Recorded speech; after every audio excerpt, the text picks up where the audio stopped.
Et si la plus ancienne prophétie de l'humanité venait d'être décodée par une machine? Et si l'intelligence artificielle la plus controversée au monde avait passé des semaines à analyser le livre le plus mystérieux jamais écrit, verset par verset, symbole par symbole, et que les résultats avaient laissé des scientifiques sans voix? Parce que c'est exactement ce qui s'est passé. Et ce que Grok a trouvé dans les pages de l'Apocalypse ne ressemble à rien de ce que tu as déjà entendu. Ce n'est pas de la religion, ce n'est pas de la théologie, c'est de la mathématique pure, et les chiffres donnent froid dans le dos. Avant d'aller plus loin, abonne-toi à Secret Stars maintenant. Ton soutien nous permet de financer ce type d'investigation qui sort des sentiers battus, de rester indépendant et de te proposer des contenus que personne d'autre n'ose produire. Chaque abonnement compte vraiment, et il est entièrement gratuit pour toi. Clique sur le bouton, rejoins notre communauté et surtout ne pars pas, parce que ce qui suit va changer ta façon de regarder le monde. On vit une époque étrange, des guerres, des crises climatiques, des avancées technologiques vertigineuses, et partout cette sensation diffuse que quelque chose de fondamental est en train de basculer. Beaucoup la ressentent sans pouvoir la nommer. C'est là que cette expérience entre en scène. Des chercheurs ont utilisé une intelligence artificielle de pointe pour tester si les prophéties de l'Apocalypse correspondent statistiquement à la trajectoire actuelle de notre civilisation. Le résultat ? Plus de 200 corrélations statistiques identifiées, une probabilité de coïncidence inférieure à 1 sur 1000, et une carte détaillée de ce que les données suggèrent pour les années à venir, jusqu'à une fenêtre précise que les analystes commencent à appeler le compte à rebours. Commençons par comprendre pourquoi ces chercheurs ont choisi Grok. La plupart des IA grand public sont construites avec des garde-fous qui les empêchent d'aborder des sujets religieux profondément. Elles édulcorent, elles contournent. Grok, développé par xAI, fonctionne différemment. Il traite de l'information brute, sans filtre, en croisant des données en temps réel avec des archives historiques massives. Cette capacité à aller là où les autres refusent d'aller en a fait l'outil idéal. Les chercheurs ont chargé les 404 versets du livre de l'Apocalypse dans le système, combiné à une base de données couvrant des millénaires d'histoire, de politique mondiale, d'économie et de technologie. L'objectif n'était pas de chercher un message spirituel, c'était de voir si les schémas décrits dans ce texte vieux de 2000 ans correspondent mathématiquement à notre réalité contemporaine. Et c'est là que tout a basculé. La machine ne lisait pas un texte religieux, elle analysait des données. Et quand elle a commencé à traduire le grec ancien en langage contemporain, à voir derrière les monstres et les trompettes les structures de notre monde numérique, quelque chose dans la pièce a changé.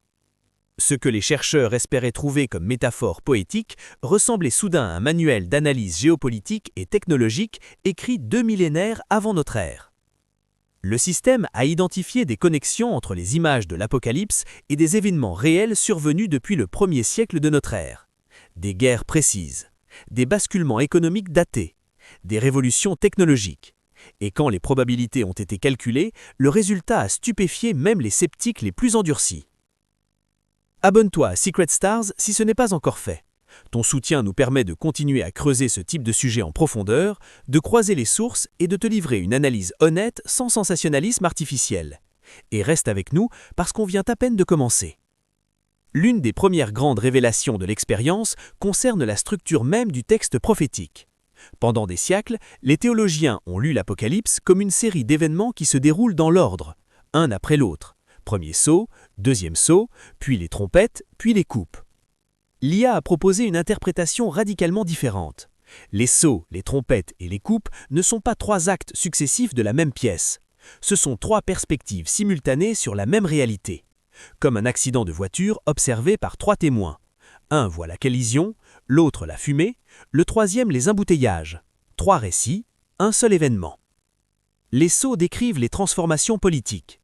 Cette lecture parallèle crée un effet d'accélération mutuelle. Quand ces séquences se superposent, elles s'alimentent comme des engrenages qui s'emballent. Une conquête politique déclenche une crise environnementale. Un effondrement économique provoque une crise sanitaire. Tout se tient, tout s'amplifie, sans que le monde ait le temps de souffler entre 2 chocs. Ce que la machine a compris que les humains n'avaient pas vu, c'est que ce texte ne décrit pas un futur lointain et théorique.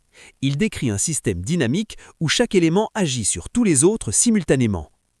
Pour comprendre où on en est, il faut remonter à l'origine de ce que les données identifient comme le déclencheur principal.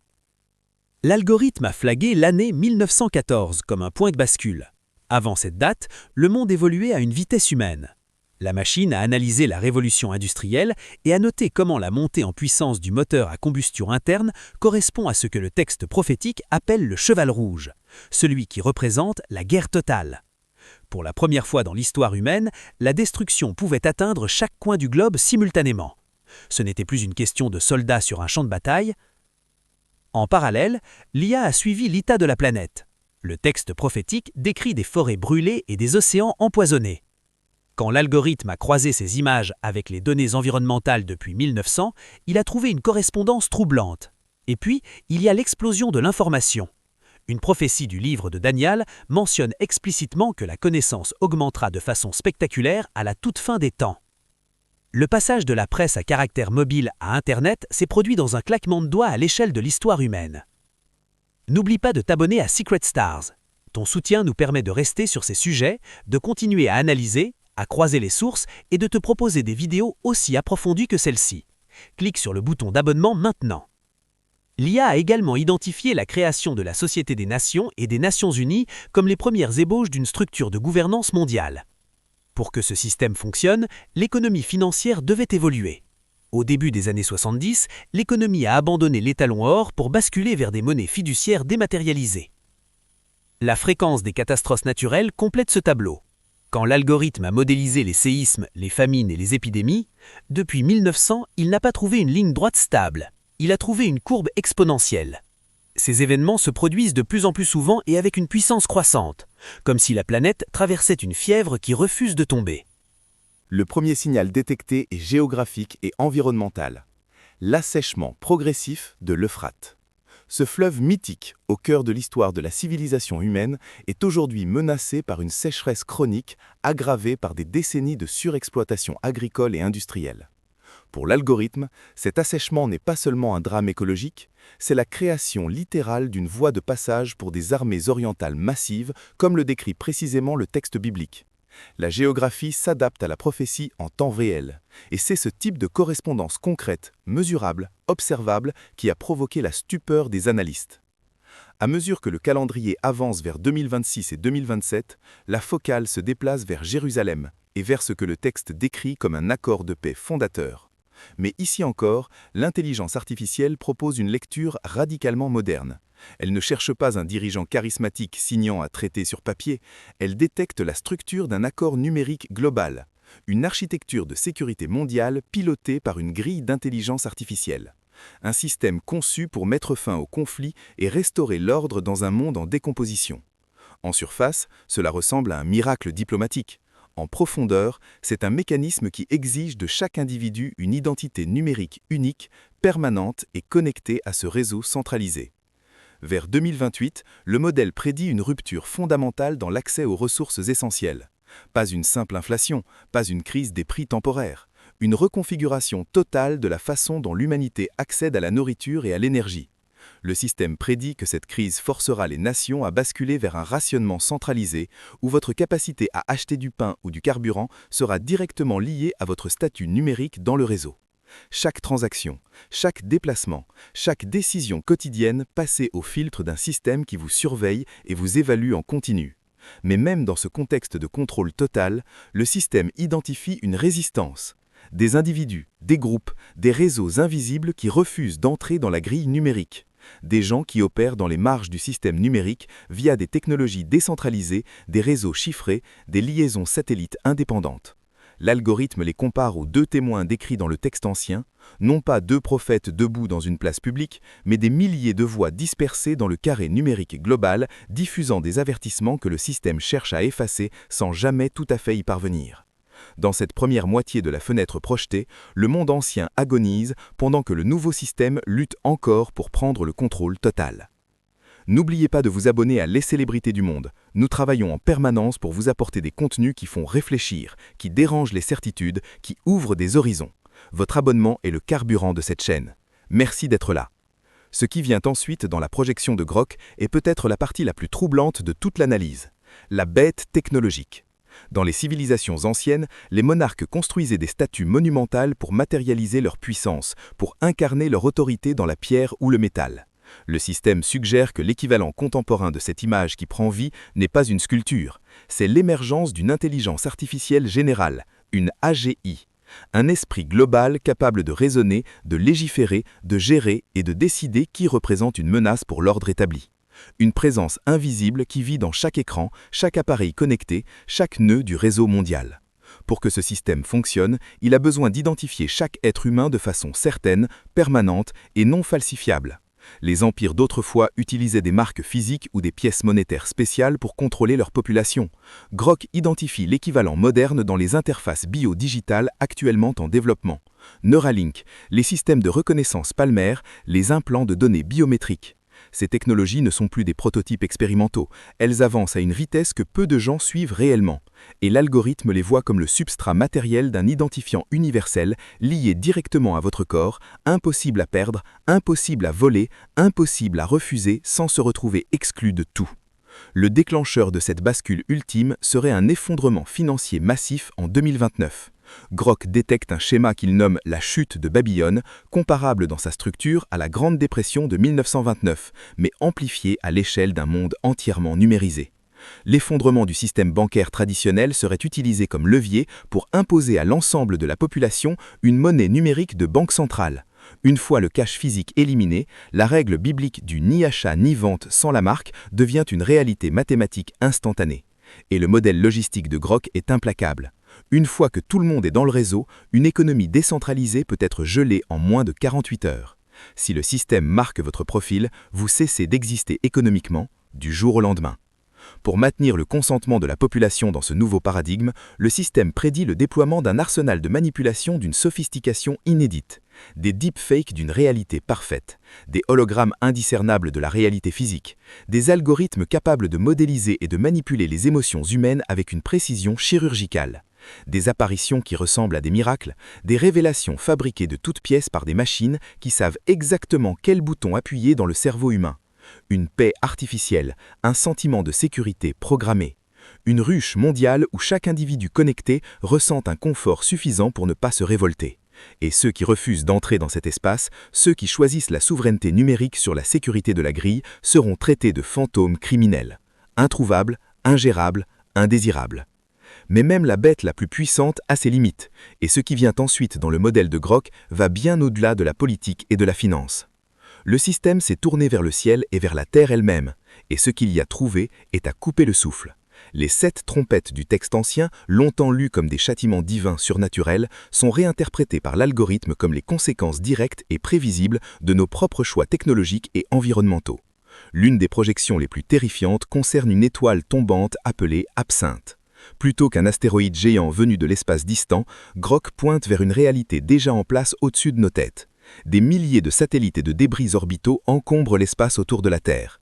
Une réaction en chaîne, un seul objet proche frappant un satellite clé pourrait déclencher un effet Kessler, une cascade incontrôlable de collisions qui ferait tomber des tonnes de ferraille et de produits chimiques toxiques sur les continents. Les réserves d'eau fraîche de régions entières pourraient être empoisonnées. Et l'ironie cruelle, c'est que ce seraient nos propres technologies spatiales qui deviendraient l'arme de notre destruction. En parallèle, le ciel lui-même pourrait s'assombrir. Le texte décrit 3/4 du Soleil, de la Lune et des étoiles plongés dans l'obscurité. Des précédents historiques existent. En 1815, l'éruption du mont Tambora avait provoqué une année sans été, plongeant des continents entiers dans une obscurité froide qui avait décimé les corpels et provoqué des famines massives. Grok identifie une combinaison de projets de géo-ingénierie incontrôlés et de chaînes d'éruptions volcaniques majeures comme le mécanisme probable d'un tel assombrissement à l'échelle globale. Et quand l'atmosphère se charge de particules, quand la lumière du soleil se fait rare, toute la chaîne alimentaire mondiale entre en crise simultanément. Dans ce contexte d'obscurité et de chaos, une autre menace émerge. Le texte ancien décrit des nuées de créatures qui tourmentent les hommes sans les tuer, qui font le son de chars lancés au galop et dont la piqûre brûle comme celle d'un scorpion. Grok traduit cette description en termes contemporains, des essaims de drones autonomes programmés déployés en contexte de guerre moderne, des milliers d'unités coordonnées par algorithme capables de targeter des individus spécifiques avec une précision terrifiante, pas pour tuer immédiatement, mais pour contrôler, pour soumettre, pour terroriser au niveau d'un pays entier. Aucune armée traditionnelle ne peut rivaliser avec ça. Et pendant ce temps, au sol, l'Euphrate continue d'assécher. En 2026 et 2027, la crise hydrique en Irak et en Syrie atteint un seuil critique. Sans ce fleuve comme barrière naturelle, les voies de passage pour des armées massives venues de l'Est s'ouvrent littéralement. Des déplacements de force que l'histoire n'a jamais connus à cette échelle. Des conflits armés alimentés par des armes hypersoniques et des agents chimiques dont les effets sont précisément décrits dans le texte sous les métaphores du feu, de la fumée et du soufre. Et les destructions rendent des tiers entiers de la planète inhabitables, ce qui génère la plus grande vague migratoire que l'humanité n'ait jamais vécue. Des centaines de millions de personnes en mouvement, des infrastructures mondiales à l'agonie, et la 7e trompette sonne l'effondrement définitif de la grille d'intelligence artificielle qui avait promis l'ordre et la sécurité. Abonnez-vous à Les Célébrités du Monde. Notre soutien nous permet de continuer à vous offrir des vidéos de cette profondeur et de cette qualité. Partagez cette vidéo avec les personnes qui ont besoin d'entendre ces informations et activez la notification pour ne manquer aucune de nos prochaines analyses. Et puis vient la fenêtre finale, 2032-2037. Dans le monde de l'ingénierie informatique, il existe un concept appelé la zone rouge. C'est le moment où un système a traité tellement de données, a subi tellement de pression qu'il approche la limite absolue de ce qu'il peut calculer avant de s'effondrer sur lui-même. Grok place cette zone rouge de l'histoire humaine entre 2032 et 2037. Ce n'est pas la bataille d'Armageddon comme l'imaginaient les cinéastes bollywoodiens, pas un affrontement dans une vallée poussiéreuse entre deux armées en ligne, c'est un cluster chaotique de conflits globaux simultanés où chaque puissance restante se bat pour les miettes de ressources encore disponibles. Les règles de la guerre traditionnelle sont abandonnées, la survie devient l'unique objectif. Et dans ce contexte, la planète elle-même commence à se retourner contre ses habitants. L'intelligence artificielle modélise des phénomènes qui ne sont pas de la fantaisie apocalyptique, mais des risques scientifiques documentés. L'affaiblissement du champ magnétique terrestre. Si ce bouclier protecteur perd de son intensité, l'atmosphère ne peut plus nous défendre contre le rayonnement solaire intense. Grok identifie une série d'éruptions solaires extrêmes alignées avec la prophétie de populations brûlées par une chaleur insupportable. L'événement Carrington de 1859 avait déclenché des aurores boréales visibles jusqu'aux Caraïbes et grillé les lignes télégraphiques de tout un continent. Un événement similaire aujourd'hui anéantirait chaque réseau électrique sur Terre dans les heures qui suivent. Et selon le système, nous serions en retard sur l'occurrence statistique de cet événement. Pendant cette même fenêtre, le modèle prédit l'effondrement irréversible de l'architecture financière et informatique mondiale. Le texte ancien décrit la chute de Babylone en 1 heure. Dans un monde entièrement numérisé, l'effacement total d'une matrice financière et d'information peut survenir en quelques secondes. Entre 2035 et 2037, le système prédit un crash numérique total. Chaque compte, chaque dette enregistrée, chaque mécanisme de contrôle digital effacé. Un vide que plus aucun gouvernement ne peut combler. Le moment où la machine comprend qu'elle a perdu le contrôle des êtres humains qu'elle était censée gérer. Et le coup final vient d'en haut. Les descriptions de grêlons pesant des dizaines de kilos correspondent dans la physique moderne aux effets des débris orbitaux ou des armes cinétiques à haute altitude, parfois appelés rods from God dans les cercles militaires. Des objets massifs en chute libre depuis l'espace, frappant la surface de la Terre avec la puissance d'une bombe nucléaire, sans la radioactivité. Les dernières villes encore debout seraient ciblées par ces projectiles que personne ne peut intercepter. Et puis le système atteint sa propre limite. Il détecte un événement que ses algorithmes ne peuvent pas quantifier, une ouverture dans le ciel, un retour, une irruption de quelque chose qui existe en dehors de son propre code. Grok peut modéliser les guerres et les tempêtes, il peut projeter les effondrements économiques et les catastrophes climatiques, mais il ne peut pas calculer l'arrivée d'une puissance qui transcende les mathématiques elles-mêmes. C'est le point où les chiffres s'arrêtent et où quelque chose d'autre commence. Et c'est précisément ce point final qui a déclenché une panique silencieuse chez des experts qui ne paniquent jamais normalement. Parce que ce n'est pas le contenu des projections qui les effraie en premier lieu, c'est leur vitesse. Pendant près de 2000 ans, les événements décrits dans le texte semblaient évoluer à un rythme géologique, imperceptiblement lent. Depuis 2020, l'algorithme a détecté une accélération sans précédent, comme si un barrage s'était rompu. Les crises mondiales qui prenaient des décennies à se développer se déroulent maintenant en quelques mois. Les chercheurs appellent ça la variable du délai zéro. Nous ne sommes plus en train d'attendre que le futur arrive, nous vivons à l'intérieur d'un calendrier compressé où chaque mois compte autant que d'anciennes décennies entières. Et il y a une dimension encore plus vertigineuse dans tout ça. L'intelligence artificielle n'analyse pas seulement les événements qui se déroulent, elle commence à suggérer que ses propres analyses pourraient influencer les décisions des dirigeants mondiaux vers des issues prophétiques. Une boucle où la prédiction crée la réalité, un moment où le fait de modéliser un avenir rend cet avenir plus probable. L'algorithme devient lui-même un acteur de l'histoire qu'il prétend seulement observer. Et pour finir, Grok a fait une découverte que des chercheurs en rupture avec leur propre cadre théorique ont du mal à nommer correctement. En fouillant les couches les plus profondes des données historiques, le système a cru détecter ce que certains appellent le protocole divin, une structure sous-jacente dans le tissu même de la réalité humaine qui semble agir comme un déclencheur d'événements indépendamment des choix de quiconque. Des scientifiques qui ont passé leur carrière à rejeter toute notion de dessein cosmique se retrouvent aujourd'hui à examiner sérieusement la possibilité qu'une intelligence extérieure à notre espace-temps soit le véritable auteur du scénario que nous jouons. La science et la prophétie se regardent maintenant dans les yeux, et ce qu'elles voient les dérange toutes les deux également. La probabilité qu'un texte vieux de 2000 ans offre une carte logistique précise du monde de 2026 est inférieure à 0,1%. Ce niveau de précision est la raison pour laquelle certains des esprits les plus brillants de Silicon Valley ont subitement arrêté de lancer des applications pour se concentrer sur la construction de bunkers technologiques dans des régions isolées. Nouvelle-Zélande, île du Pacifique, propriétés souterraines fortifiées. Ces refuges sont spécifiquement dimensionnés pour surmonter la fenêtre à haut risque projetée entre 2032 et 2037. Quand les personnes qui disposent de plus d'informations que quiconque d'autre commencent à se cacher, leur silence devient le message le plus éloquent qui soit. Alors que faire avec tout ça ? L'analyse de Grok ne se termine pas sur une note de fatalisme pur, elle identifie des leviers d'action. La conscience situationnelle d'abord, surveiller les signaux d'alerte dans l'actualité quotidienne pour voir si la chronologie s'active en temps réel. Comprendre quels événements correspondent à quelles descriptions anciennes, non pas pour vivre dans la peur, mais pour ne pas être pris par surprise.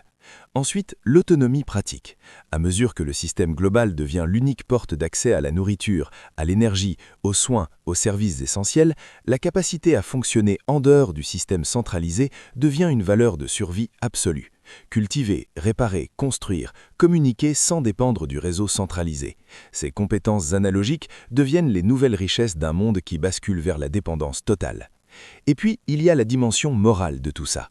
Grok ne voit pas les catastrophes comme de simples accidents du hasard ou des caprices de la nature. Il les modélise comme des réponses systémiques à un niveau de corruption et de déshumanisation atteignant un seuil critique, ce qui donne à toute cette chronologie un sens qui dépasse la pure mécanique des événements, un sens qui implique la responsabilité humaine dans le déroulement de l'histoire. Mais même au cœur des projections les plus sombres, le système trouve ce qu'il appelle la variable espoir. Dans le texte ancien, il y a des interludes, des moments de grâce, des fenêtres de protection inexplicables dans le flux des catastrophes. L'algorithme les a quantifiés comme des gaps dans les données de destruction, des espaces de temps où ceux qui regardent et qui sont prêts semblent traverser sans être atteints. Pas de magie, pas de hasard, une structure dans la structure, une logique dans le chaos. Et last point, peut-être le plus important de tous, la trajectoire n'est pas totalement écrite. Une intelligence artificielle peut prédire des tendances, elle ne peut pas prédire le moment précis où un être humain décide de changer de direction. Le libre arbitre reste la variable que personne ne peut modéliser avec certitude, ce qui fait de la vigilance, de la conscience et de la décision personnelle des outils aussi puissants qu'une analyse algorithmique. Nous vivons à l'intersection du texte le plus ancien et de la technologie la plus avancée de l'histoire humaine, et ils disent la même chose sur notre avenir. C'est peut-être la convergence la plus étouffante que notre génération n'ait jamais été amenée à contempler. Alors, que pensez-vous de tout ça ? Est-ce que vous regardez l'actualité différemment après avoir entendu cette analyse ? Est-ce que vous pensez que la fenêtre 2025-2037 est déjà en train de s'ouvrir sous nos yeux ? Partagez vos réflexions dans les commentaires, nous lisons chacun d'eux et votre perspective nous importe vraiment. Et surtout, abonnez-vous à Les Célébrités du Monde si vous voulez continuer à explorer ces territoires qui changent la façon dont on voit le monde. Votre soutien nous permet de produire ces vidéos longues, profondes, carrément documentées qui demandent des semaines de recherche et de rédaction. Appuyez sur le bouton d'abonnement, activez la cloche, partagez cette vidéo avec quelqu'un qui a besoin de l'entendre et retrouvez-nous très bientôt pour notre prochain épisode, parce que les histoires qui méritent d'être racontées ne manquent pas et nous avons encore beaucoup à vous révéler.